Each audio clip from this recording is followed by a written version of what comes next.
There it is. So unfortunately, I'm gonna go on mute again for a couple minutes to make sure that everything's okay.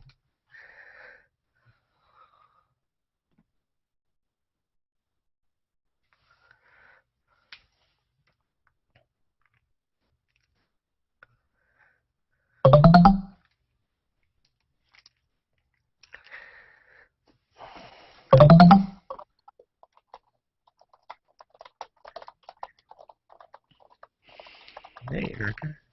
Hi. Ron. So I'm gonna take us off mute so the chat room can hear us talk. Oh, so quickly. Okay.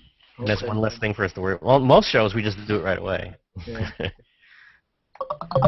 Life Through Lens likes to rehearse a couple of things. I was having technical difficulties, Erica. I had to do a complete read. Hey guys. Hey Thomas, how you doing? Hey Thomas. Good. Sorry I'm late. You're actually just right on time. We didn't get things sorted out till right now. Perfect. Yeah, you're right on time. I like that. You know, those Hangouts with on air, they create a lot of technical challenges sometimes. Don't they? Yeah. I'm just going to review with Erica that Jan's going to be joining us in a second, and she's going to do some introductions. Okay. And we're just going to spend 30 seconds saying who we are, what we do, and that, give a website or that we can be found on Google. Cool. And then her or I will kind of take the reins and then introduce Sean, who's supposed to be coming in now too. Okay. Excellent. Now, I have the chat window open, but I don't have any activity there. Should I refresh the chat? Or it shouldn't matter. Is this on Vidcast chat? On both. Vidcast on both? So I should make an announcement on my stream too. Yeah, is there like a show announcement or something we can share that's going on? I will, okay, so pop out. I wonder, chat. Keith, if we can share from your stream if you have an announcement of the show? I don't have one prepared. Okay. Don't worry about it. Thomas actually does the best job I've seen of anybody doing that. Yeah, I know. Yeah, they take about 15, 20 minutes out. Yeah, but you put all the correct links in there, and you got the Hangout link in there too. Yeah. I'm just going to reshare my announcement. It's got the links. The way I like to do it is harder because I like to do an announcement and then put the on-air Hangout link in there, which I don't like to put in until the Hangout's gone public because I don't trust the link before then. Because if it gets shared out, people can jump into your on-air Hangout without an invite. So now, why isn't the chat thing working right for me here? My chat window usually takes a bit to load. Did you guys invite Sean Duggan? He was in the invite box. I invited the circle. Shoot, I can't chat in the chat room for some reason. I can't even type. Hi, Thomas. Ah, here we are. Hey, Jan, how are you? Thank you so much for agreeing to do this. You are a sweetheart. Sure. Okay, I'm in the chat room. Thomas is a sweetheart. Cool. I'm going to type something to see if you see me, and then we're all good. Hi, Erika. Hi. Nice to finally meet you. I know. So I love your voice. I was showing your videos off to my family the other day. All right. You're making me blush. So we don't have a show announcement, huh? To go out to everybody. Oh, Can Ron. you announce it right now? Yeah. Well, we can try to make it. I could try to make up something fast. Yeah. Everybody make up something. I will too. Well, I'm going to re-announce my post saying that we are live now, and the link to Vidcast is right. Yeah, we are live right now, so you can say that. Live now, http vidcast network.com. Yeah, I just posted something on the Vidcast Network stream.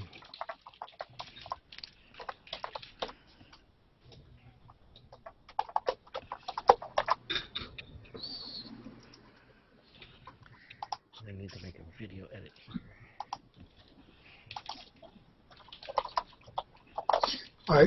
This all would have been done, but my computer froze up before the show, and I couldn't get it working. It took until 5 minutes before. Oh, that's fine. The main thing is we want to give people the Vidcast network in the chat thing, links.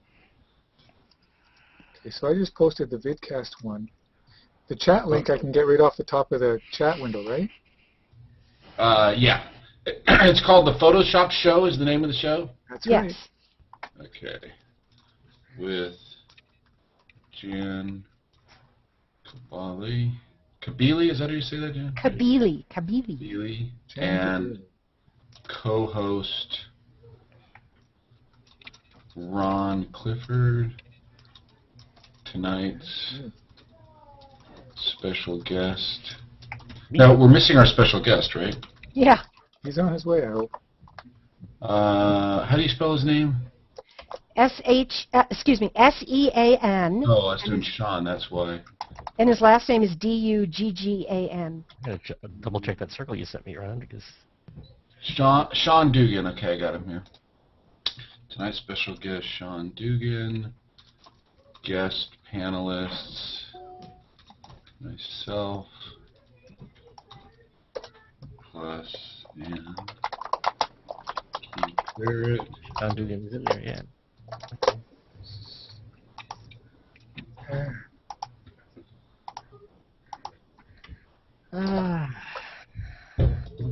So insofar as it's live now, anybody can see us and hear us? Yep. Yes. So we're going to have to get Well, there. on the Vidcast network, not on Google Plus yet. Okay. It's not on Google Plus yet. Okay. I have to hit the go button for that. Can I ask you a question? Should I have the window for the Vidcast network open? Actually, no, you shouldn't, because it takes bandwidth away. Okay. And you're going to be too busy to look at the chat room and stuff like that, too. I assume that's one of the That's right. reasons Ron is here. Leave me and No, I Erika. wouldn't have any of that open if I were you. What should Okay. you put a picture of? Pictures always make it look better, you know. I know. Did you see mine and Erika on the chat there? Yes, I did. So Good. I've got the window with video closed and the chat open. That's right. Perfect. You're a pro. I try.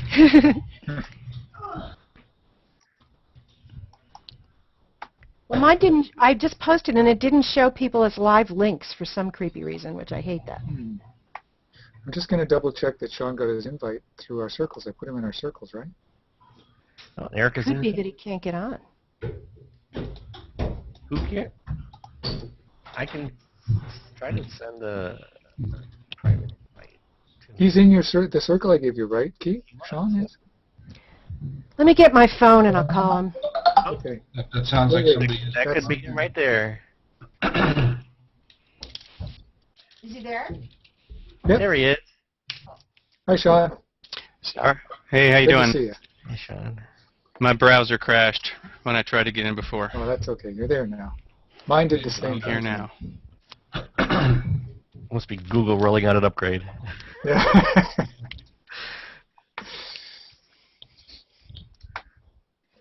Okay.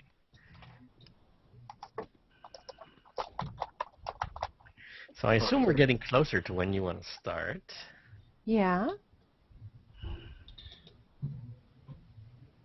Let me know when you think I should hit the broadcast buttons, and I'll give you a little countdown when I do it.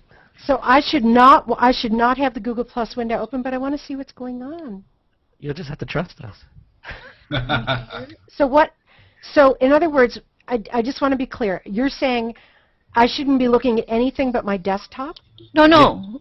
Oh, wait. Sorry. Anything that you're doing, well, you're the one who's going to be sharing your desktop a lot and things like that, right? Yeah. So I wouldn't, if you can avoid doing it. All right. Well, we'll see. I'm going to try it and see what happens. I can't help it. Hi, Sean. Thank you for Hi, coming. Jan. The temptation is so high. All right. I have no idea what I'm going to say, so we're going to wing it. So, but I'm ready whenever anyone else is. Let me hit the buttons here. Let me start this one. I have 2 to hit. And guys, I'm going to let you all introduce yourselves. I'm just going to say what the show is, and then we'll do that. So 5, 4, 3, 2.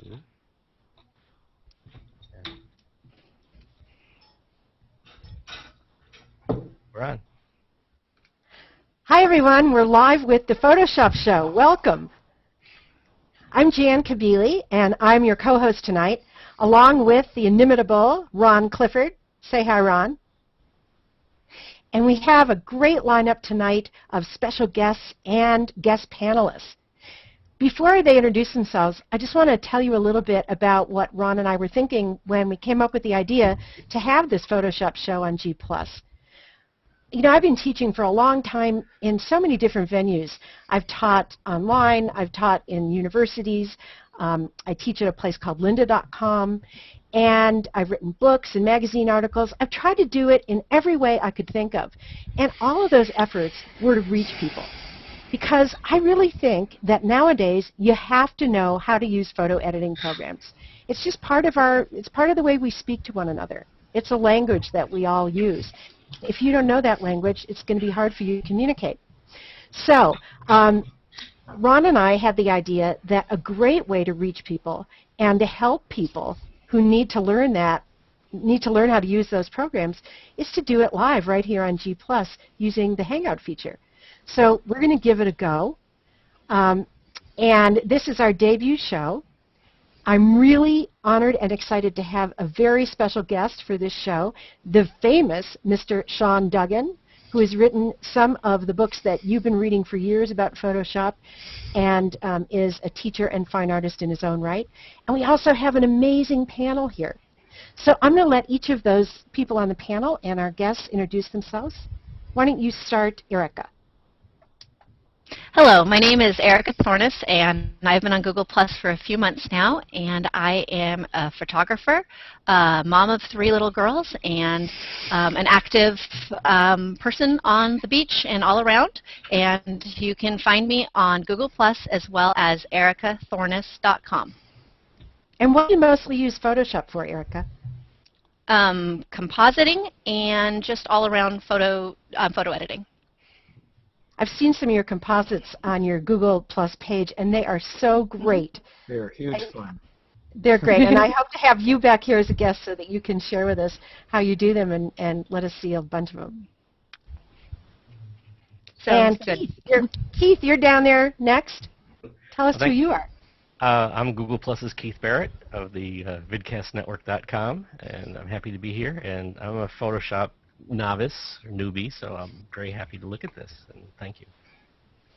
Well, I just want to thank you so much, Keith, for broadcasting the show simultaneously on vidcastnetwork.com. What is the URL? Tell people so they can go there. It's on vidcastnetwork.com. That's where the chat room is as well. And this is also being done as a Google Plus on-air hangout in my live stream, so you can watch it there as well. So if you want to watch the raw hangout, you can go there. If you want to watch the formatted show with the chat room, you can go to the Vidcast Network page. And if you go to the Vidcast Network, it's really fun to participate in the chat room. You can find the link to the chat room there, and you can pop it out, and then sign in and give yourself a name, and then people can see who you are. And we'll be monitoring that chat room, so if you have questions as we go, you'll be able to ask. And my co-host and the person who will be monitoring the chat room and doing a lot of other important things is Mr. Ron Clifford. Hi, I'm Ron Clifford. I'm a photographer, and I'm a husband, father, and artist as well. I'm really excited about this show because it gives us a chance to work with people of all different skill levels, not just in Photoshop, but photography, to help us all I guess just improve a little bit more as artists. You can find me at ronclifford.com, and probably the best place to look for me is right here on Google. And next we have our special guest for tonight, Sean Duggan. Sean, tell us about yourself in a few words. Well, thanks for inviting me, Jan. I'm Sean Duggan, and I've been using Photoshop for almost 20 years now. It's hard to believe that it's been that long, but I think Photoshop just celebrated its 22nd year anniversary. And I've been fortunate enough to partner with Katrine Eisman to co-author a couple of books, Real World Digital Photography and The Creative Digital Darkroom, among them. And we're currently working on a brand new book, which is second edition of Photoshop Masking and Compositing. And we're very excited about that, and that should be out in the summer sometime. And I would categorize myself mainly as a fine art photographer. I use Photoshop for all sorts of things, compositing, overall image editing, and just really enjoy teaching it. I've been teaching it for a number of years, both at schools and at workshops around the country, and I just love sharing what I know about Photoshop and digital photography and how to get the most out of these technologies. Well, that's great. And Sean promised tonight that he's going to show us some of his images, and he's also going to share a really important technique with us later in the show. Why don't you explain what that is so that I don't muddle it up? Well, the technique that I'm going to show is less of a Photoshop-centric technique and more of a conceptual technique or just a concept in how to decide or how to decide what sort of changes and edits you want to apply to your image. Because what I've noticed over many years teaching this stuff, and I know that Jan, that you've probably noticed it yourself as well, is that a lot of the way that this technology, Photoshop, Lightroom, whatever, is communicated to people is through step-by-step exercises. And a lot of times what I've noticed is people will learn how to do the step-by-step on a specific image, but then once they get to their own image, they kind of freeze when they look at the computer. They're just not sure where to go. So what I've developed is just a way to communicate some essential concepts to people to maybe help nudge them along into a clear understanding of maybe what sort of changes the image could use. So that's what I'm going to share with you is those steps and the kind of process that I go through to help me decide what sort of changes might improve an image. Well, I can't wait to see that, Sean. I just want to say, for those of you who may not know Sean's name, I bet you know this. Can they see this, Keith, if I hold this up? This book is one of the amazing books that this man wrote. This is Real World Digital Photography. This is the book that you've been seeing for years over in the Barnes & Noble. And it's the one that photographers love, this book. And this is only one of the amazing things that came out of Sean's head. And that's my wife's beautiful eyes that are on the cover. Oh, really? Yeah. Those are beautiful. That's cool. Okay, we have one more amazing panelist. I am so honored to have Mr. Thomas Haw on the panel. Thomas, introduce yourself, although everyone knows you. My name is Trey Ratcliffe. No. I'm really Sly Vegas. No, I'm Gino Barraza. No, I'm Thomas Haw. Although good to see Sly and Gino in the chat room there. You can find me on Google+. Just do a search for Thomas Haw and I pop up. And I'm also on thomashawk.com. Thomas Haw on Twitter, Thomas Haw on Flickr, Thomas Haw everywhere. So, and I'm excited to learn a lot tonight myself. Actually, I do use Photoshop and have used it for years, but I'm nowhere near the pro that Jan and Sean are, and so I'm really looking forward to learning some things tonight and seeing what we're going to look at. Well, it's funny. I remember the first time I ever met you, Thomas, was in the context of showing you Photoshop. Do you remember that?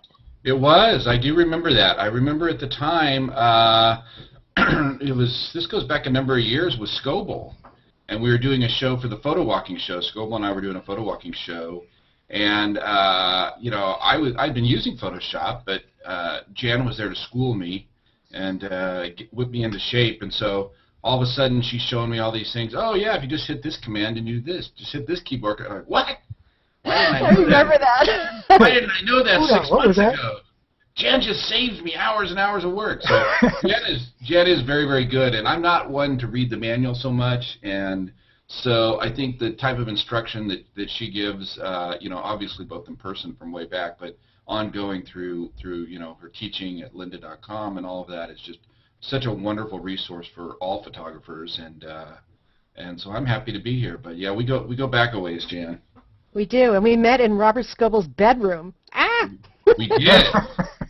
And only one of the three of us was naked. No, I'm joking. All right. That wasn't the NRI. No, I'm kidding. From there, we will move on.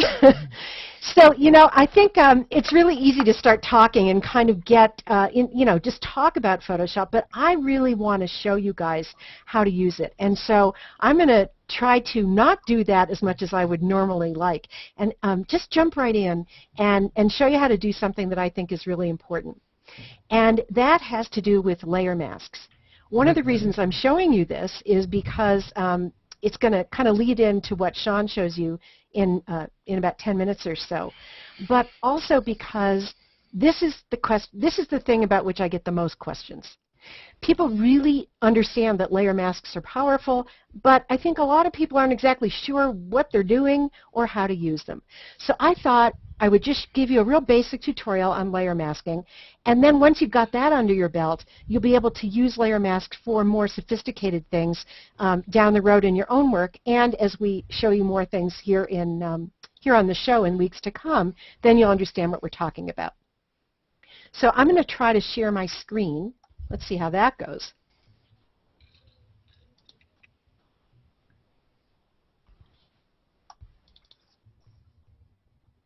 Wow, that was perfect. Can you all see that? Oh, we can.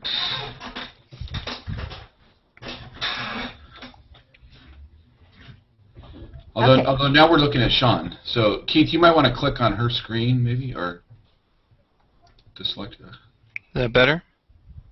No, I think Keith, because he's hosting the Hangout's got to click on Jan's. Thomas, you see whatever you click, and I see whatever I click. Oh, gee, see, what do I know? Yeah, I think we're okay. I can certainly see my screen. I can see your screen. So, by the way, if you're out there in Google Plus land and you do not see Photoshop on my screen, then what you should do is look at that row of if you're on Google Plus and you see the row of thumbnails at the bottom, click on the thumbnail that looks like Photoshop rather than one of our faces, and you'll see my screen. Okay, so here we go with a quick tutorial. So here I have a photo, and by the way, the photos I'm using tonight are care of iStock Photo, and I really appreciate them allowing me to use these. Thank you. Yeah, iStock is really cool. I've been using them for years. I take a lot of my own photographs, but I'll tell you something. When you're doing a demo, you want a photo that works perfectly and shows only one thing at a time. So I spend tons of time looking for just the right images. And I think that the two images I'm going to use right here are great for explaining layer masks. So here I have a photo of a road. And if you look over on the right, you'll see the layers panel. And you'll see that there is one layer there. It's a layer that I named road. Can you guys read that? You can see the text on there, okay? Just barely. Hello? Where you're Just barely. now. It's a bit blurry. I can't see road, but I'll take your word for it. I can see that there's text there. Can you see that I'm moving my mouse over there on the layers panel? Oh, yeah. Okay, I good. can see that you've renamed. It's like all dancing around and popping around like fun.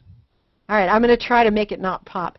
So what I would like to do is bring another photo into this image and put it on its own layer right on top of the single layer that's here now. And that second image is one that I already have opened in Photoshop. So I'll click on its tab and you can see it here. It's this beautiful woman with her eyes closed for some reason.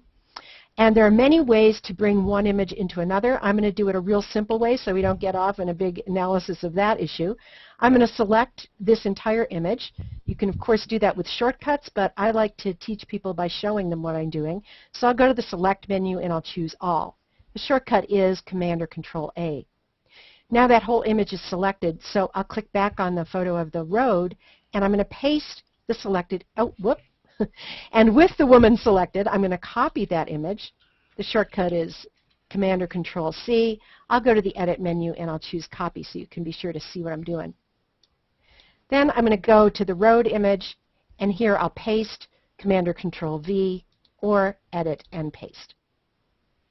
So that sets the image of the woman down on its own layer right on top of the image of the road. With the image of the woman's layer selected, I'm going to get the Move tool in the toolbar. That's the first tool up there. And then I'll just click, and I'm going to drag the image of the woman where I want it. It can go anywhere.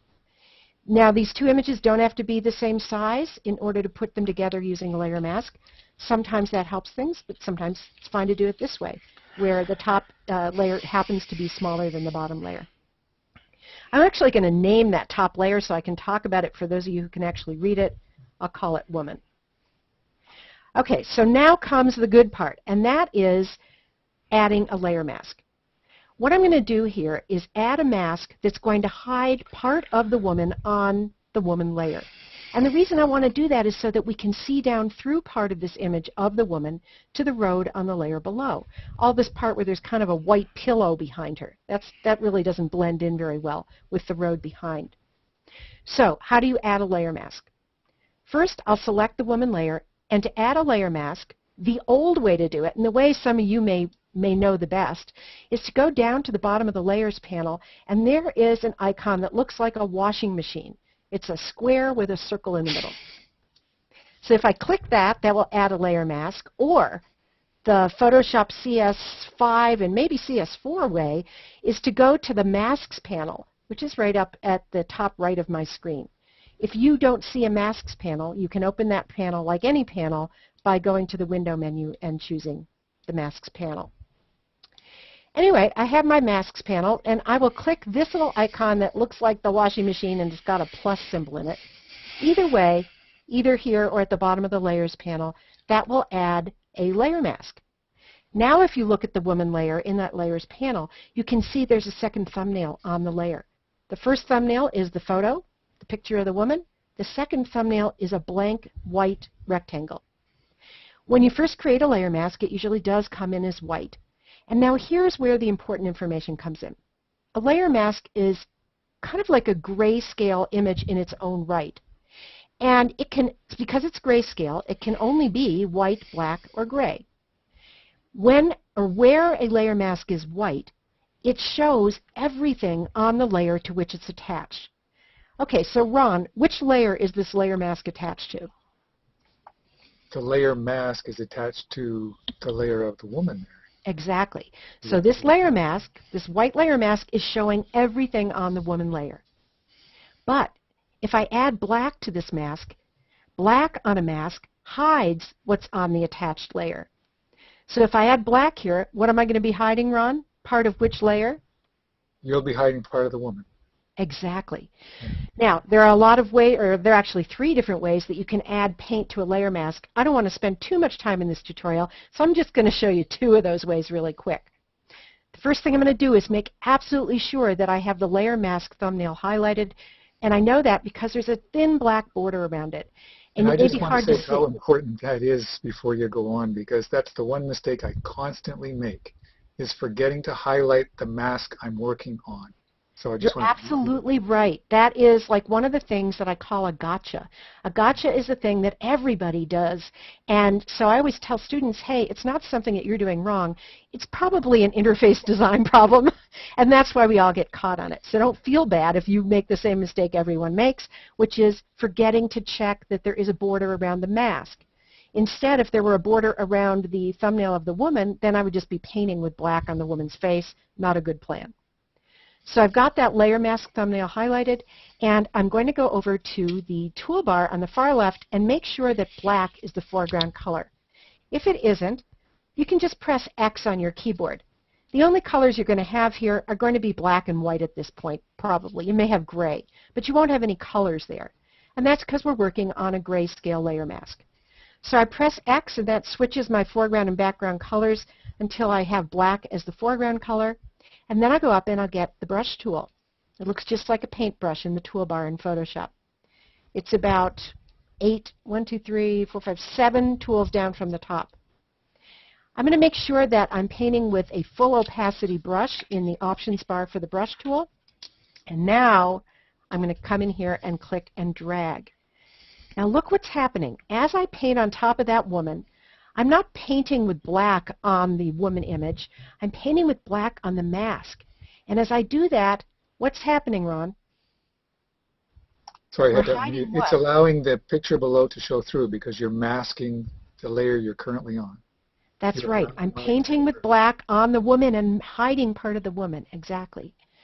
So look, if I show you the mask, which I can do by holding down the Option or Alt key and clicking on the mask, that's Option on the Mac, Alt on the PC. I'm going to click right on the layer mask thumbnail. There is that mask. You can now see it in the document window. This is not a required step to do this. It's kind of more a teaching tool. And where I've painted there with black, I'm hiding the woman. Where this mask is still white, we can see the woman. And in between, because I'm using a soft brush, there are some gray pixels on the mask, and those partially hide or partially reveal the woman, however you like to think about it. Make sense? Perfect sense to me. Okay, cool. Anybody else down there not get it? Thomas, you falling asleep?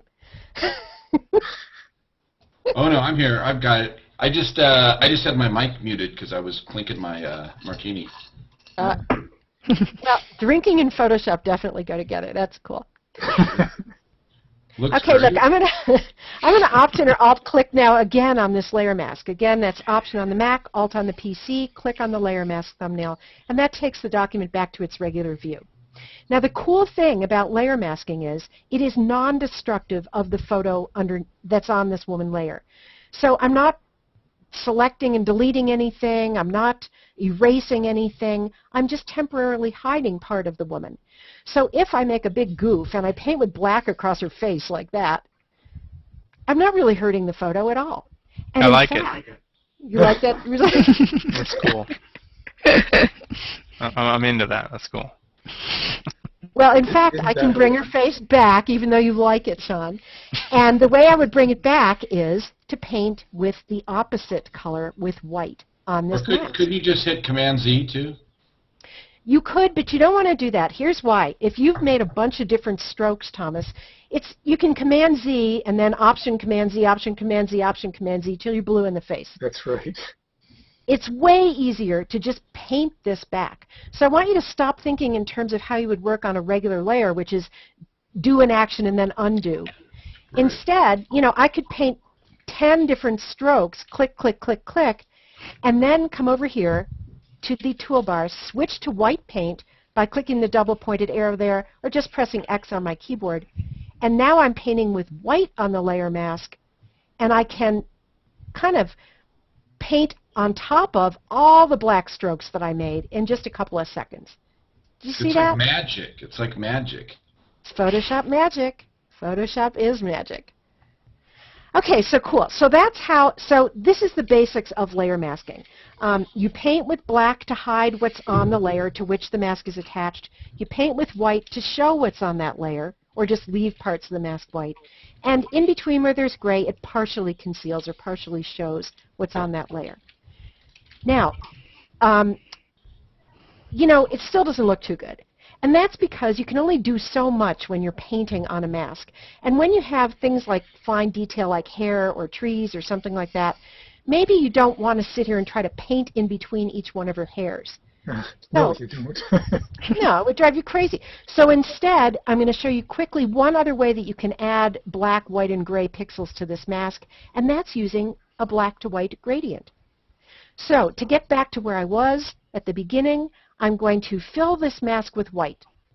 To fill, and this is something I use all the time and I think a lot of people don't know about, I go to the Edit menu, down to Fill, and I'll choose to fill with white and say OK.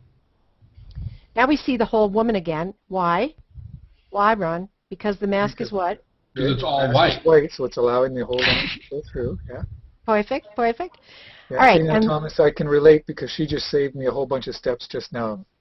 I can relate to your aha moment there. Yeah. I like it. And one last thing is I'm going to go and get the gradient tool, which is kind of in the middle of the toolbar. It looks like a rectangle with a gradient on it.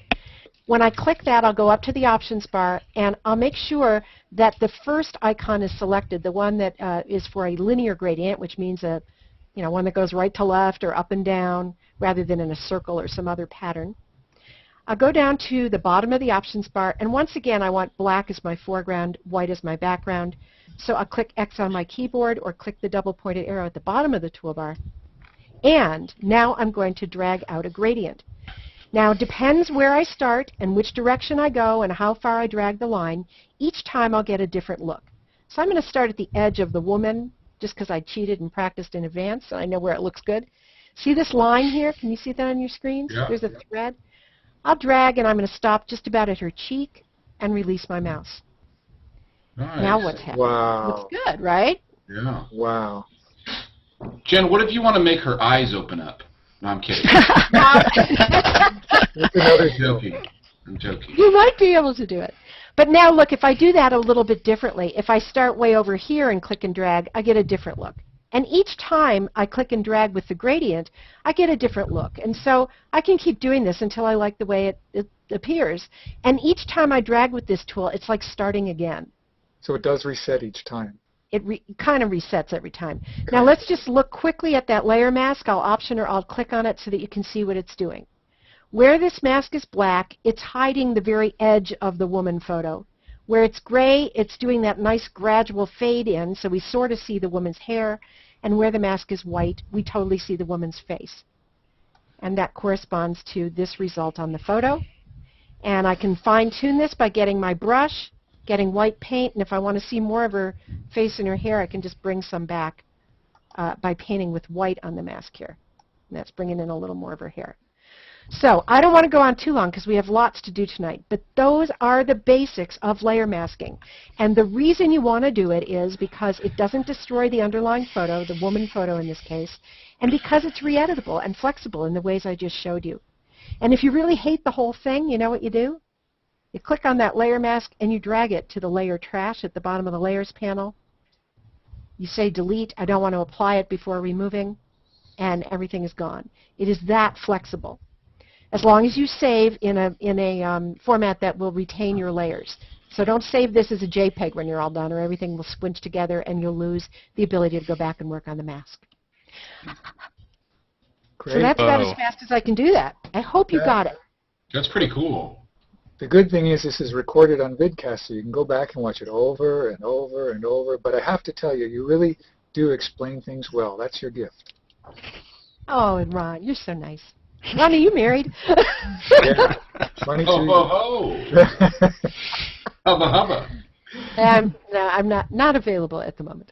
However, if I were, Ron would be such a great guy. All right, now, I'm going to go back, if I can, and get off of my screen. However, I can't. Just click the screen share again. It'll pop up. I know, I can't access it. I lost my mouse. There we go. Hey, Jan, I'm not available either, by the way. Ron, Thomas. Just saying. I know you have little kids. I met your little kids. They're cute.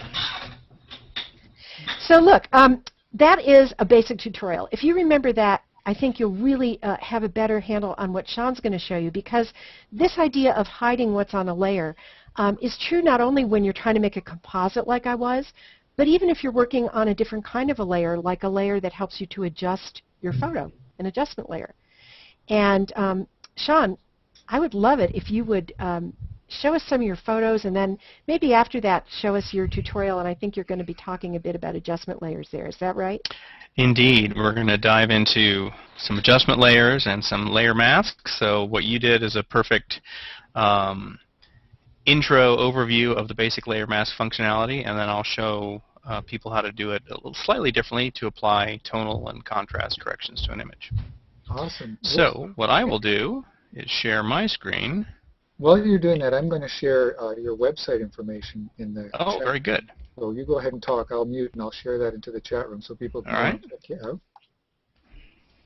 I'll be happy to say it out loud, too. You really need to go and see Sean's website because it's fascinating. There's a lot of great information, a lot of great photos. His website is seanduggan.com, and here's how you spell it, S-E-A-N-D-U-G-G-A-N. A nice Irish boy. Is that right, Sean? Yes, indeed, indeed. All right, can you see my screen there? I can. All right. See the magic box? I can. So I photograph with a variety of cameras. Most of my work is digital, with Canon DSLRs. I also do a lot of stuff with my iPhone nowadays. But I still have kind of one foot in the world for creative purposes. So what I'm going to show you tonight here is a few pictures taken with this wooden pinhole camera. This is fascinating to me. That's not the new Lytro? Yeah. No, this is the old Lytro. This is where they got the design from. Yeah, this is called the Exactly. Old Tro. All right. This is a wooden pinhole camera. It uses medium format film, so 120 film. What is film? Sorry. I'm sorry, what? What is film? What is film? that hazy stuff that kind of gets on glasses after a while. Yeah. So it's, for those of you who are not familiar with what a pinhole camera is, it's kind of really old technology. It's technology that really dates back to, the ancient Greeks and some of the ancient Chinese philosophers basically identified the principle that you could shine light through a tiny hole and create an image with it. That's how they used to view eclipses. And then, once the technology sort of advanced to the point where they were able to actually fix an image onto paper, in the mid-1800s, they were actually able to take photographs with pinhole cameras. So this is my pinhole camera, and it's a commercially available camera made by a company called Image. And here it is in action in a canyon in southwest Idaho. And the exposure times are fairly long with this. It depends on how much existing ambient light there is there. Actually, let me just go into slideshow mode here because that'll allow us to sort of see this a little bit better. So typically I use 400 ISO film in this camera, although if I'm in really bright landscapes, I will use 100 ISO just because it allows me to get a slightly longer exposure. But my exposure times vary between maybe 1 to 2 seconds at the very shortest, on up to an average of maybe somewhere between 8 to 20 seconds, and I've even had exposures go, 5-10 minutes before. So this is the camera on location in this canyon in southwest Idaho. Obviously, with long exposures like that, you do need to have it on a tripod. Here, I did not have it on a tripod. I just propped it on the ledge, and I actually used a little, I don't know if you can see it there, but there's a little rock there kind of leveling that side of the camera. Got my little bubble level up there. And this, the next picture here is the shot that was taken in that exact same location. So the great thing about the pinhole camera is that it has infinite depth of field. You can have things very, very close to the camera, and they will be in focus, and the background will be in focus as well. Should we be seeing a picture other than a picture of the camera right now? You should be seeing a picture, yeah, of some gears. Are you not seeing that? I'm not. Is anyone else? Yeah, Nope, I was seeing the camera. You're just seeing the camera? Let me... I see the Lytro sitting on the rocks. And we'll try again here. Let me escape out of the bridge slideshow mode. See, tell me what you see now. Now we see the gears. Bicycle gears. I'll not use the slideshow mode. Maybe it's... You're giving us the gears. There you go. So now you see the gears, right? Mm-hmm. Yeah. Okay, Yes. good. So these pictures here, I've got about 8 of these pictures to show you. This is from a series I've been working on for the past 5.5 years, called Artifacts of an Uncertain Origin. And it's essentially a series of still lifes in the landscape. And I travel all over the place and try to work in as many different types of landscapes as I can doing these shots. I'm teaching a workshop in Iceland this summer in August with Focus on Nature, which is one of the premier Iceland photo workshop companies. So I'm really excited about going to Iceland because I have some ideas for working with icebergs and volcanic landscapes. What a trip that would be. When is that? Fantastic. It's August 12th through the 18th. I think I gave Ron a link to that, but you can find all the information about that on my website too. If you just go to SeanDuggan.com, Yeah. there's information about the Iceland workshop there. I think So you this need is an a assistant. I'm sorry, what? Yeah. You need an assistant. And yeah, And I happen to be available. to carry all the artifacts. Yeah, I need to. Yeah. I can carry that pinhole camera. There you go. There you go. So let me just ask you a quick question. What do you think the size of these gears is? I'll bet they're watch gears. Yeah, they're actually clock. Yeah, Clock gears, okay. clock gears. Yeah, You're the You're tiny. probably- I can hold all of these in the palm of my hand. Wow. Let's go to the next one So here. how close would you be then? Like they're inches away, are you? Yeah, they're inches away. Can you see the camera again now? Yeah. Okay, the gears are there behind the camera right now. Wow. When I took this picture, the gears were in place there. So you can't see the gears, but they are in front of the camera there, and they were literally just within an inch or so of the front of the camera. So Yeah. with pinhole, you can have objects very, very close to the camera. So it's Move got on a to the really next one. long depth of field because everything's in focus all the way back. Right, yeah. Cool. Everything's in focus. It looks almost photoshopped. I know. A lot of people assume that. Now, actually, I have to say that even though I do a lot of compositing, and I'm working on a book on compositing right now, my personal rule for this project is that these are not composites. I will do a lot of Photoshop work to the images to make them look better, and to finish up here, I actually have a view of one of the original scans that is, so you can see the transformation that these go through. But and I'll do minor retouching to fix things that I really wasn't aware that were in the shot. Because one other thing about this camera that you have to realize that there's no viewfinder. It's Oh, yeah. the ultimate point-and-shoot camera. It is. Kellyanne in the chat room would like to know if you process your own film, Sean. I do process my own film, yes. For the first shots in this series, I did not. I used a lab, and they had a good process, and it was just more convenient for me to send the film out to a lab. But then about a year or so ago, the lab that I was using, like a lot of labs, stopped processing film. Yeah.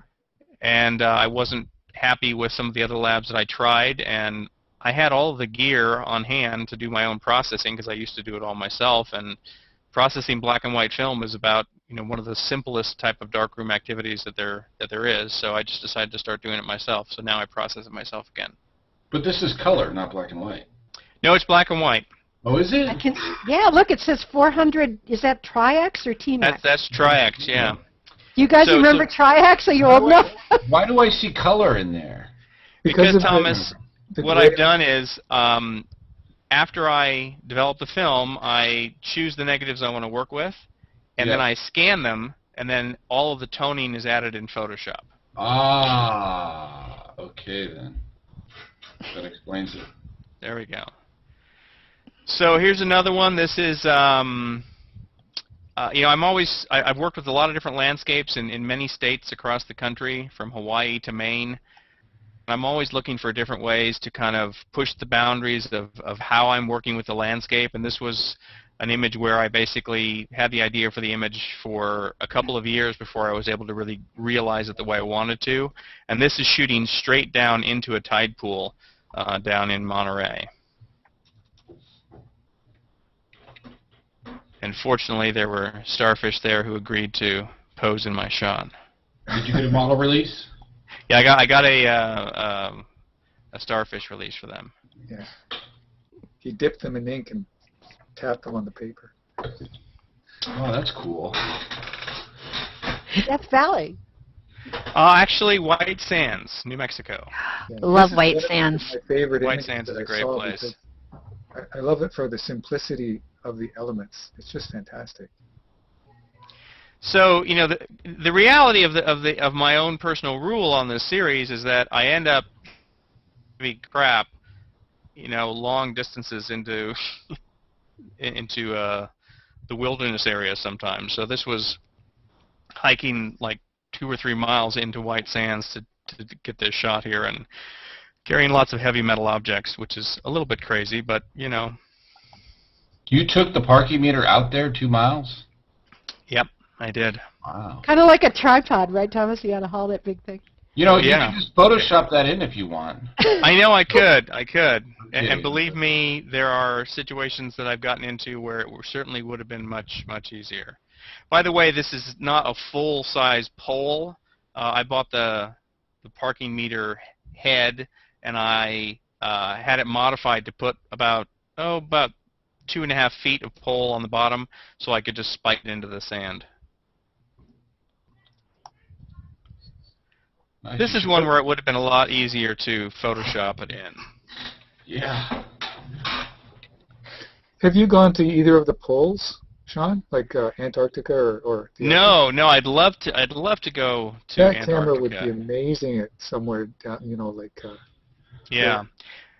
Well, with this artifact, I learned that schlepping things that weigh close to 30 pounds 9,000 feet up in the Sierras with snowshoes is, kind of was more than I bargained for. This is one where it certainly would have been easier to Photoshop it in, but I hope you left that there after you left just to freak people out when they found it. Thomas, I've thought about doing that very thing, but I was a little bit too attached to the ship's wheel, so I decided to keep that here. And then there's the telephone. Yeah.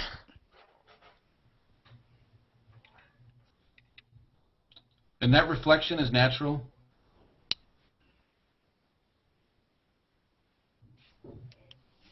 Can't hear you, Sean. Oh, dear. Did we lose Sean's audio? We might have lost Sean. Yeah, we might have lost Sean. We'll He send can him come another back. invite. Yeah. That reflection looks so pristine. It's perfect. Yeah, it's almost, it almost, is it really natural? It makes me wonder, Yeah. Half his rules, though, say it's got to be kind of in the camera to start with.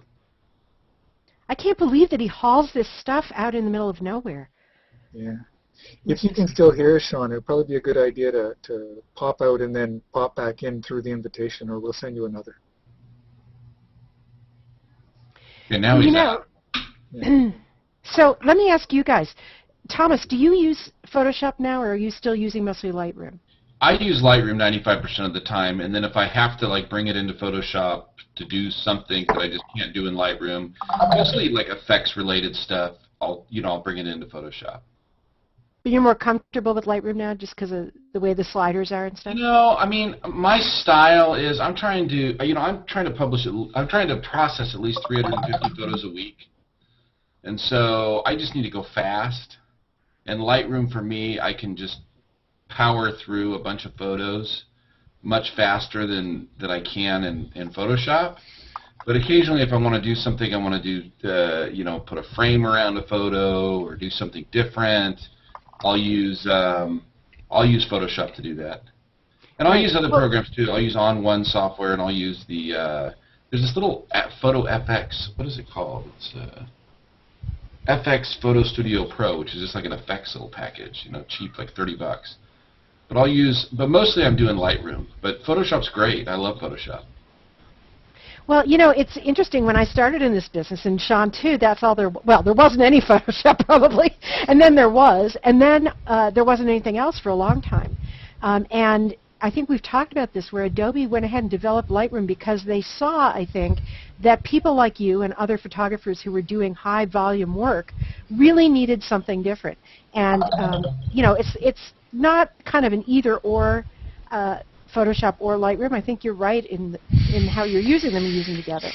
Oh, it's both. No, I personally use both. But you can certainly do way, way, way more in Photoshop. And I look at people that do that, like Jamie Ibarra and people like that are, Karen Hutton does a lot of work in Photoshop, and she's in the chat room tonight. But you can do things in Photoshop that you just simply cannot do in Lightroom. So there's certainly value for both. It's true. Sean, I see you're back, and can you hear us? Yeah. Yeah, I'm not sure at what point I dropped out, but I suddenly noticed it was very quiet. I was asking you if that reflection was actually in the camera that you got on that phone. On the photo of the gauges in the swamp? No, the telephone in the swamp. You had a telephone. Oh, the telephone. Yeah, no, it's all in camera. So all that reflection work, none of that reflection work was done in Photoshop. That's all in camera? No. Pretty impressive. Going to go back to that and just finish that up real quick? You know what I would love you to do, because we're kind of, I think we're going to run over if we don't do this, is I'd love to hear your tutorial if you'd be so kind as to share it with us. Yeah, that would be great. Okay. Sure. And then we can look at more photos later if we have time. Yeah. But as I jump into my screen sharing here, Thomas, I will say, where is let's go to that. Let's see if I Did we send Erika another invite, Keith? If that's something you can do, it would be easier. Okay, I'll be doing it. Can I invite to this one? Oh, you can't. Yeah. Oh, those gauges are pretty cool too. Hey, you guys. She should be able to use her existing invite. Okay. Are you there, Sean? So what are you guys seeing now? Are you in Photoshop? Gauges, I see the gauges. I see the gauges in the We're in swamp. Bridge. All right. That's So I my guess I got favorite one so far. That's my favorite. We'll talk about the gauges later, maybe. But let me just see if I can screen share. Let me stop screen sharing and start it again. God, I love reflections.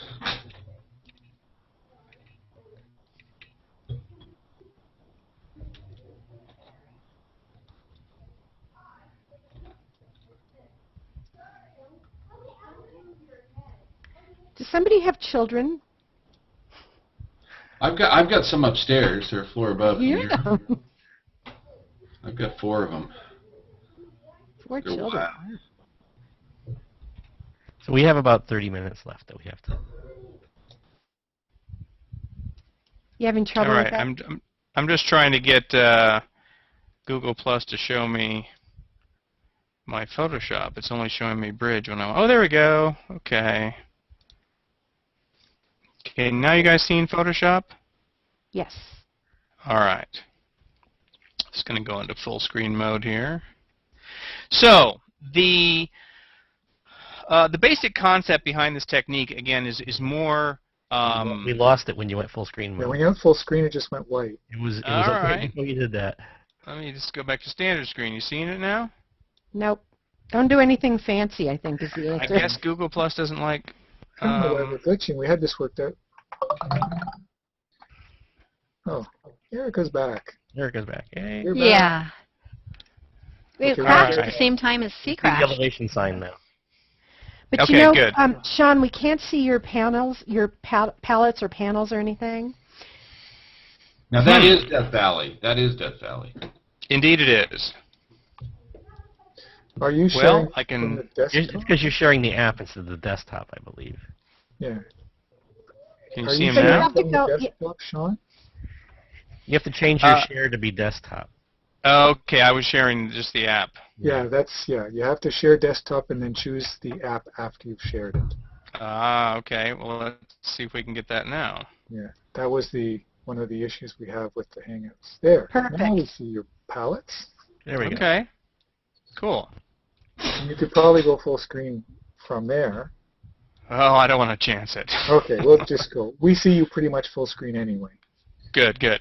So here's the basic concept behind this exercise. It's a fairly simple exercise, and I've intentionally kept it black and white just to sort of not have the distraction of color. And let me also preface this by saying that the basic concepts I'm going to talk about here could be applied in Photoshop, could be applied in Lightroom. It doesn't really matter what editing software you're using.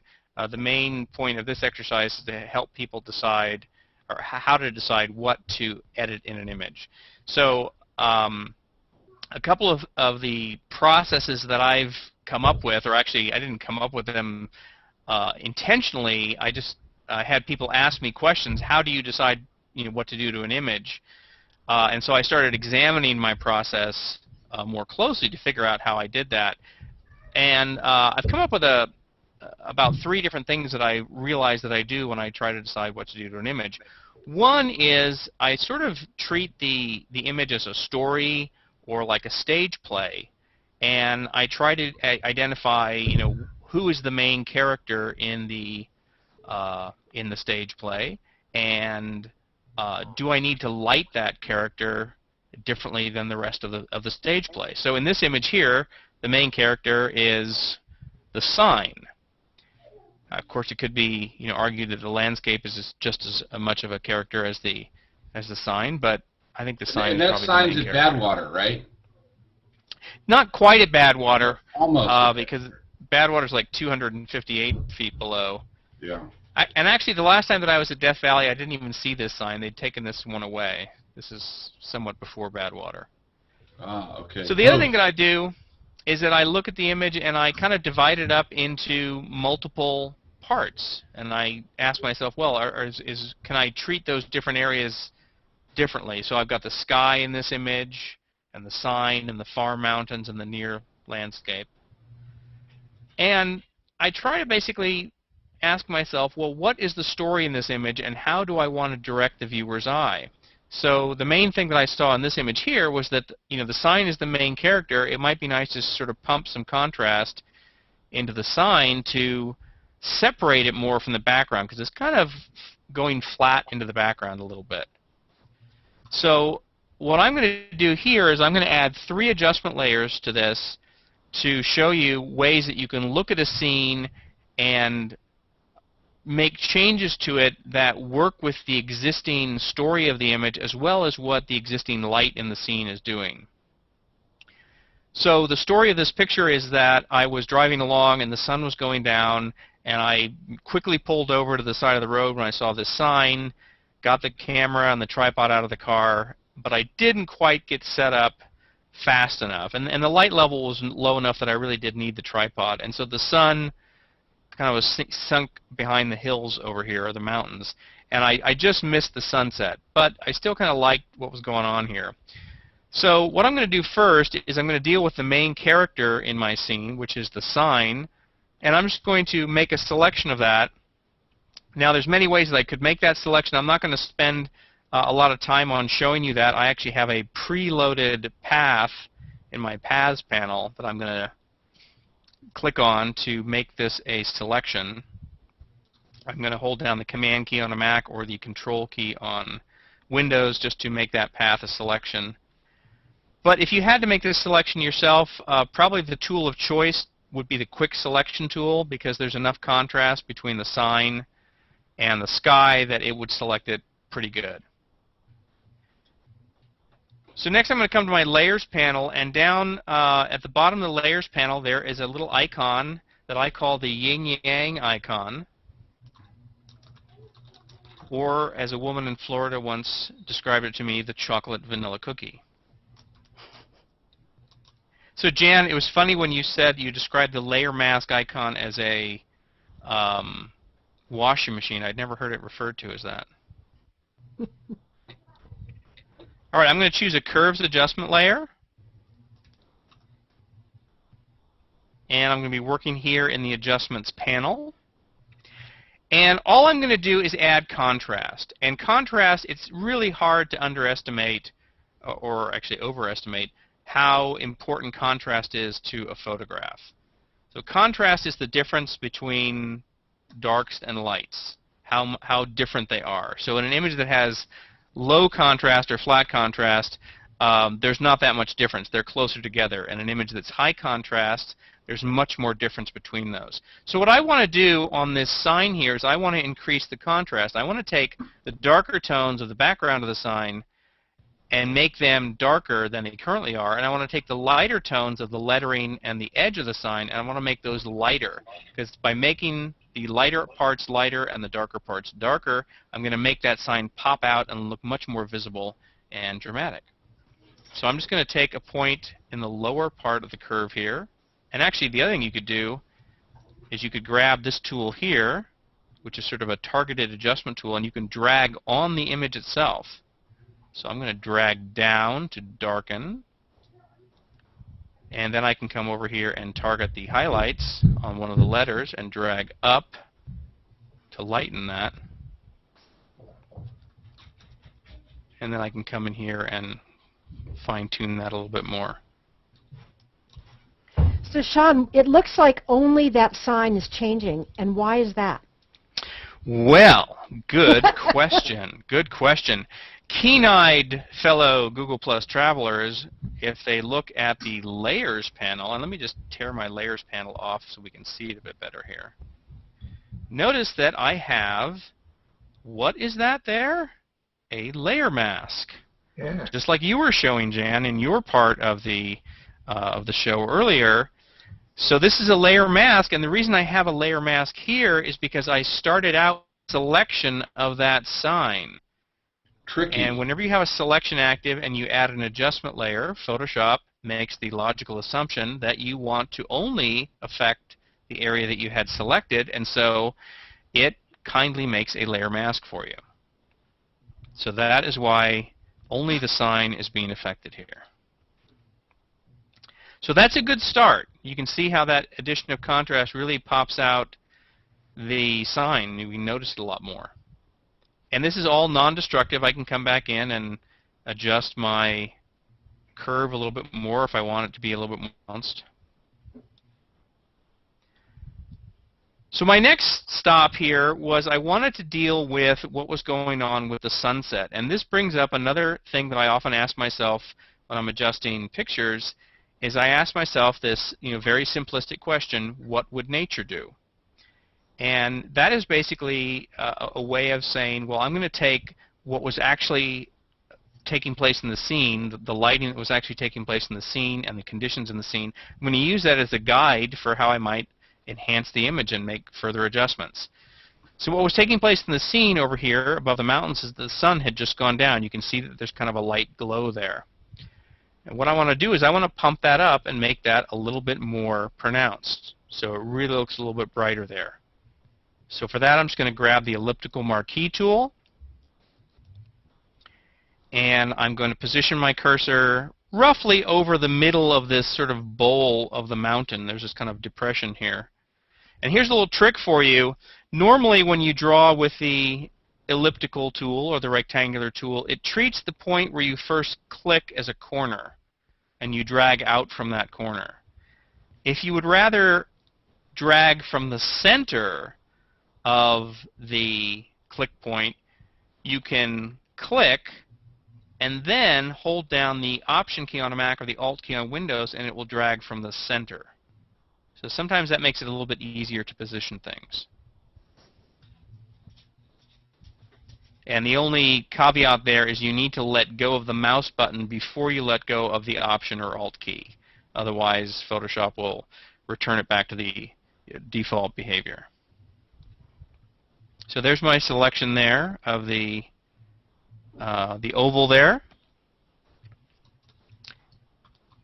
And I'm going to add yet another adjustment layer. Everyone still with me there? Yep. Yep.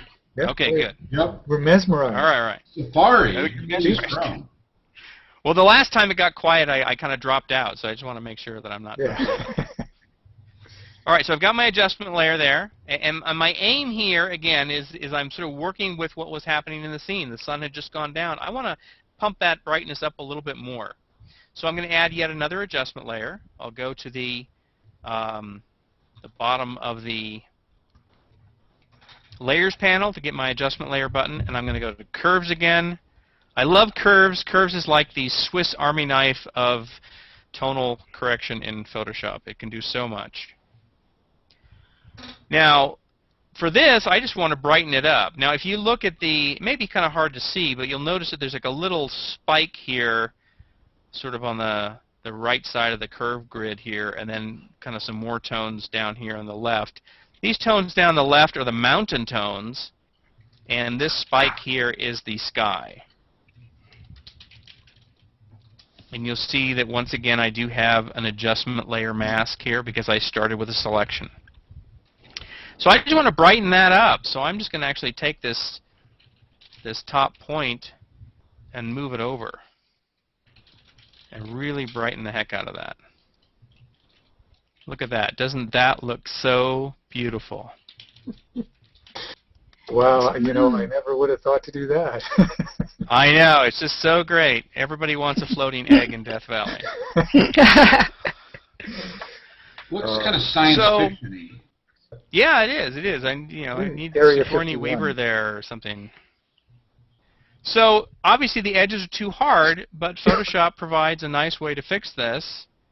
There is a masks panel. Typically it is grouped with the adjustments panel, but if you can't find it for some reason, you can always go to the window menu and find masks listed there. And all I'm going to do there is that there's a slider in there called feather. And I'm just going to turn that feather up. And what feather does is it will soften the edges of that mask. Faking a sunset. Yeah. Exactly. And my aim here, in terms of the magic number of how much to feather it, there is no magic number. You feather it until it starts to look natural. So this is, right now I'm at 28 pixels. I can still see this sort of obvious oval shape. It's not really looking That's too the atomic natural. bomb setting. So, Yeah, so there you go. you're creating a sunrise or a sunset here. Yeah. Mark Well, Rodriguez says he's playing I'm God. enhancing what was already there. Right. You're playing God. Yeah. No, I'm Yeah, kidding. I am. I'm joking. But I kind of like what you said earlier, is that you take your clue from what nature would do, and you did see Right. something there. It's not like it was completely gray before. It just wasn't strong enough. Yeah, so I mean, that's what it was. It was a little bit brighter there. This is just turning it up. And it sets up, there's this nice diagonal relationship between what's going on with the sign and what's going on over here. So it kind of has this nice diagonal It relationship. sure is, but it's nice balance. All right, so that's good. So again, working with what's already there, because the sign is brightly lit, because I've got the sunset over here. And this doesn't even have to be an actual sunset. It can be, it's just sort of the afterglow, but I just wanted to brighten up that afterglow. All right, so there's one more adjustment I want to do with this, and that again is, I always ask myself, okay, well, if the sun was a bit brighter here, maybe a little bit more light was shooting over the tops of the mountains, what else would I be seeing here in the rest of the picture? Any guesses? I could offer a guess, but I've seen this, so it wouldn't be a guess. That's true. Well, then you wouldn't get a lollipop for that, Ron. I won't get a lollipop. But if nobody, No, what do you no think, lollipop. Thomas? What's missing? Don't tell me you're going to put a palm tree somewhere. Erika? No, I was just thinking more contrast and shadows, but I would have no idea how to add shadows to the rocks. Clouds. You're going to put clouds. Yeah. Well, I was thinking the light is shining, but what's it shining on now? Well, I think that was Erika who mentioned more contrast and shadows. Is that right? Oh, yeah. Yay, Yeah. Erica. So basically, what I thought was, well, if there really was a little bit more light shooting over here, I might see a little bit more traces of that light shooting across the floor of the dry lake bed that is Death Valley here. So again, this is sort of playing God, or I try to ask myself these questions, and I do this when I make composites. If the light was doing this, how would it be affecting the scene? So what I'm going to do is I'm just going to make a really simple lasso selection using the lasso tool, and I'm going to kind of draw a diagonal line across the image and then cut it off at the base of the mountains. And I don't know if you can see this, but I'm actually dragging out in the gray area around the image. Yeah, we can see I know that. that Yeah, I see your there's box. a delay of Yep. a few seconds, I know. So I'm going to come back over here to where I started and let go. And I have a selection that encompasses most of the foreground, but kind of in this little diagonal line here. Once again, I will add another curves adjustment layer, and because I have that selection active, it's going to turn the selection into a layer mask. You can see that here if you look down at the bottom of the layers panel. And again, I'm just going to pump the contrast, so that's going to be pulling down on the shadow part of the curve and up on the rest of the curve, somewhat extreme. And the main reason I'm pulling down on the shadow part of the curve is I don't want the existing shadows to get lighter, because if there really was hard directional light coming here, they would be, pretty hard dark shadows. So that's the basic effect there. Of course, it's too hard-edged. And I could feather this using what panel? But it almost looks like a ridge with light on the ridge, and then Up here? Yeah. no, down like on the foreground. On the foreground there. It looks I like, see what you mean. Yeah. It's Well, almost that- like So That's what panel too would hard. you use to soften it is too hard, yeah. But if you feathered it a little bit, it the would. feather command again? Right. Well, so here's we're almost done with this here. So here's the trick with this. Normally, of course, your default way of working with this is you'd go to the masks panel, and that's how you feather a mask. Okay. Ah. So you see how that works pretty good there? The chat room wants to see some blood in the picture. I've heard This is not.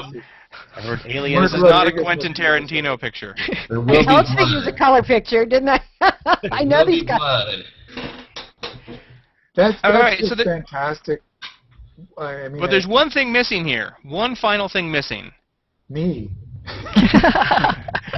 So Try to if get there that really detail. was all this light shining here, look at how it's affecting the foreground. What is it not affecting equally? in the foreground, there's something that's not being affected by this light. I want to The say sunlight. signpost? The post- signpost, yeah, the bottom part of the signpost is getting hit, but the top part's not. Karen, So how do you again, get when to you're light? when you're making adjustments like this, you do have to keep in mind things like that. Man, I don't even notice that. We can't notice it on our screens, but I see why you Oh. need to mask that out. Yeah, so it's a little bit different. Now, here's the kind of cool trick for people who only know how to feather a mask using the masks panel. If I want to add the signpost in, it's going to be all fuzzy and blurry because I'm making the main mask all fuzzy and blurry. That's what it looks like. That's that trick again that Jan showed by Option or Alt clicking on the thumbnail of the mask shows you the mask. So you can see how fuzzy and blurry it is. So because of that, I cannot feather this mask using the masks panel. I need to feather it a different way. And I'm going to do this the old school way, and then I'll be done with this here. With the pinhole camera? Yes, with the pinhole camera. The old school way in Photoshop to feather a mask is to go to the filter menu and Are choose we talking blur, about Gaussian blur? Gaussian blur. Yeah. Oh, Like interesting. Gaussian, yes. Why wouldn't you just paint down with a brush? I could do that, but the problem is that if I had feathered it with the masks panel, no matter, even if I paint with a hard edge brush, it's going to be this super soft edge because Okay. the masks panel control is applying this sort of global softening to the mask. Okay. So I'm just going to feather this, by roughly the same amount that I did before, which is I think about 60 pixels or something like that. Close enough. Click OK to that.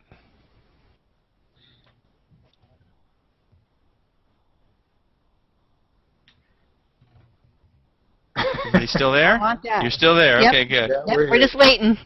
Thomas right, is so letting us know it's almost after show time.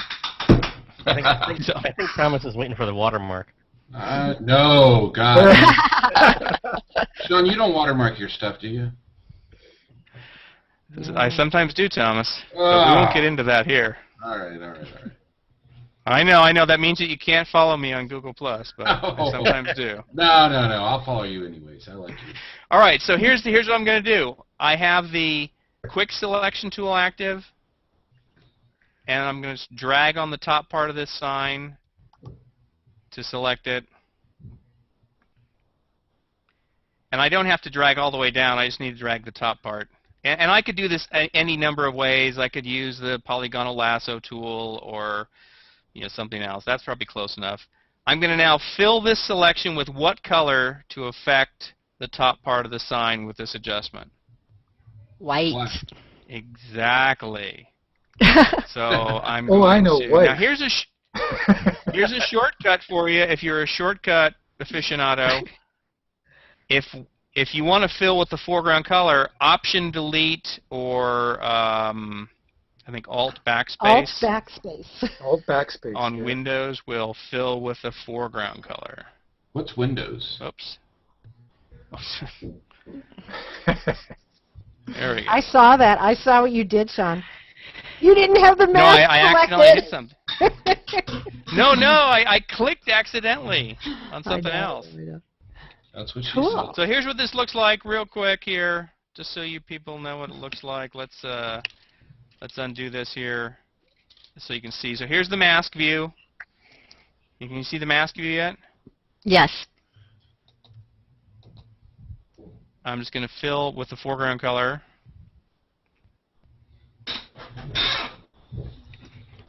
Photoshop magic. Look at And so that. this is something that turns up a lot in Photoshop. This is a combination of a hard edge mask and a soft edge mask. That is really cool. And You know, but the people main always think that concept. Go ahead. Go ahead. No, you. Oh, I was just going to say is that the main concept is that what I was doing to help me decide what to do to that image. It was I looked at the image, tried to decide what is the story of the image, and then I kind of separated the image up into different quadrants, different areas, and then I also worked with what the natural light was happening. Here's the before version,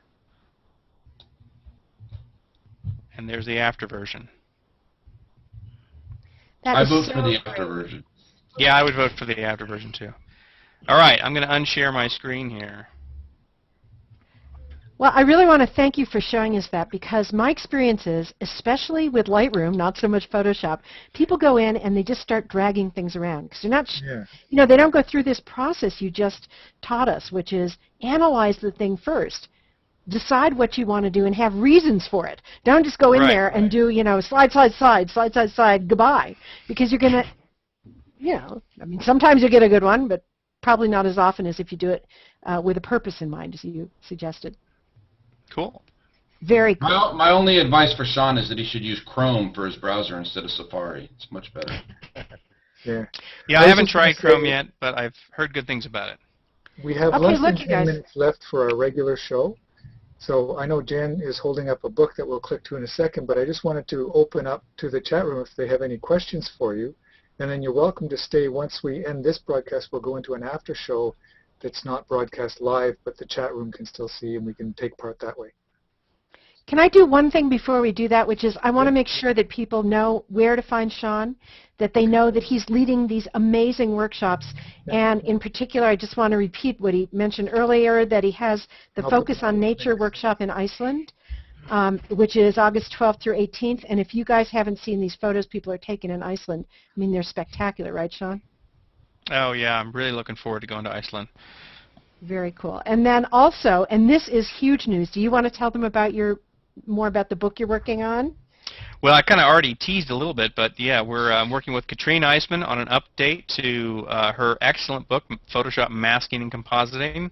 I've worked with Katrine on 2 other books, two versions of Real World Digital Photography, and The Creative Digital Darkroom is another one that we've worked with. And we're doing this update with a photographer named James Porto, who's a commercial photographer in New York who's been doing high-end compositing work for many years. And we wanted to bring him in because he just brings that aspect of the business into creating these really cool high-end composites. So we're really excited about doing this update to Photoshop masking and compositing. So I just want to say, people always say, well, gee, I taught myself Photoshop. And I tell them, hey, I taught myself Photoshop. And one of the ways I did that was reading this book. I'm not kidding you. This book taught me more about Photoshop than any book except for this book, which you also wrote with Katrine Eisman, which is The Creative Digital Darkroom. And Katrine Eisman is what? She's head of what in New York? She's the department chair for the Masters in Digital Photography program at the School of Visual Arts in Manhattan. She is a very cool lady, totally knows her stuff. Oh, she's great.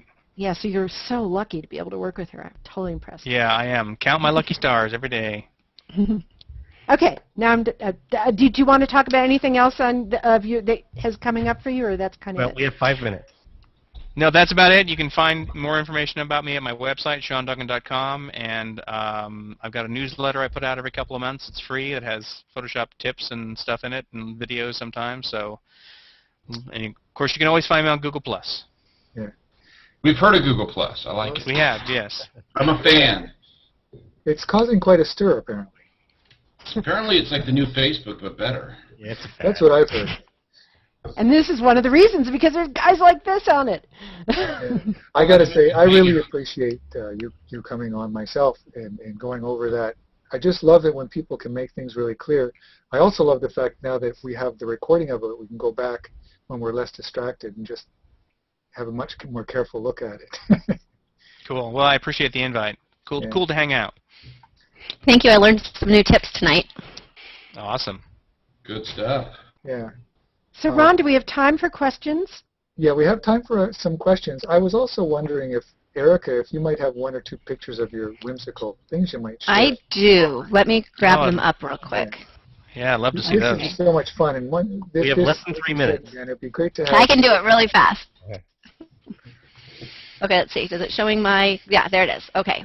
So here we go. So these are some of my first composites. Are you seeing those? Yeah. Mm-hmm. I see your avatar. I No, see your there, now avatar. I see Oh, it. there we go. It caught up. Okay. Is there any way you can So- make those more full screen or just a... Let me see. No, I think they're only 900 by 900 in this thing. So Oh, okay. Yep. So what see, how we're big saying- are they? Oh, wait, they're small. Okay, no, that's in the Lightroom view. I can grab it bigger. I'm sorry, Okay. you're seeing... Yeah, we're just Let seeing me find a way. the small view. The Now, these okay. your subjects here. These are your kids, are they, or your Yes. neighbors' kids, or you steal the park kids, or?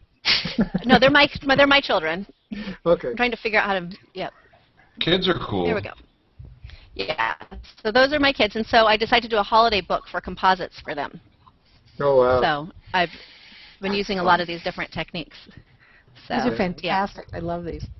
So yeah, this one was interesting because I had to figure out how to mask and to mimic the lights going through their bodies and things. So that one was more of a challenge. And this one was a challenge to get the shadows right. And this one, I used green pool noodles. And so I had to try and figure out how to get the green cast off of them. Yeah. So that's, a big question I have is how to get the green cast off when you're masking and trying to mask for only certain colors, not others, carefully. That's a challenge. So I learned a lot when I was putting these together. Okay. I'm just going to interrupt you for a sec because the stream will Yep. stop automatically in about 2 minutes or less. I No think. problem. So you can keep on going, but I just wanted to say to the people that are watching the live stream, thanks a lot for joining us. Jan, did you want to add to that? I would love to. I want to say that if there is something you guys want to know about or somebody that you want to see live, please let us know. And Ron, how can they do that? How can they communicate with us to let us know? Well, the best way is to go on either of our profiles. Oh, we just stopped. Oh, yeah. They'll figure it out. Yeah, they'll figure it out. But just go to our profile and send a message. We both have message links. Okay, cool. You can communicate with people on Google Plus, send them messages and stuff. Yeah. Yeah. Yeah. People know. Cool. Well, Erika, I'm sorry we didn't get a chance to show more of your work. Oh, no. But we're definitely going to have you on as a guest, and you're going to tell us how you make those. Yes. I hope. Well, I'm sure you already know, so. Have to prepare a quick little tutorial about how to easily composite your kids into a great picture. Yep, I can do it in under 5 minutes. So you guys know, Sean and everybody, we're still live. People can see us, but we're not being recorded. We're not being right? recorded. Well, the recording's going to stop in 2 minutes, so we Oh, need to still say 2 goodbyes minutes. for the recording. Okay. And then Erika, stop, if you stop the click Hangout the and restart it too. screen share button, you may come Yes. back to us. I'm trying, and Okay. it's. Yeah, it's all agitated. It's like weird Warhol versions. Yes, of I'll Heat. put it on a desktop and then try that. Yeah. Yeah. Okay, so Switch it back. Hey, I see myself. Hey, yo. So what I'm we're gonna- going to do is, I'm going to have to end the recording now, unfortunately. yeah, we're going Okay, to go to thank the you, after Keith. show. People in the chat, hang out. We'll be back. Okay, what are we doing now? We're going to go to the after show, so Keith has to close the window and start I us have again. to, I have to end the recording. The recording was going to cut off in 1 minute anyway because it only can be 2 hours long max, and it was. Right. So is Keith going to send another invite? Yeah, I'm going to close up the Hangout and start it up again and re-invite the circle, Great. and, Cool. and then we can go on for another hour and a half if you want. More or less. Thank you for coming, everybody, and for joining us. I had a great time. I hope you did too. Thank you, Jan. Sean, you. love the stuff. Good stuff, man. All right. Yeah. We'll that was awesome. see you guys in a minute then. Okay, great. Yep. Everyone click X.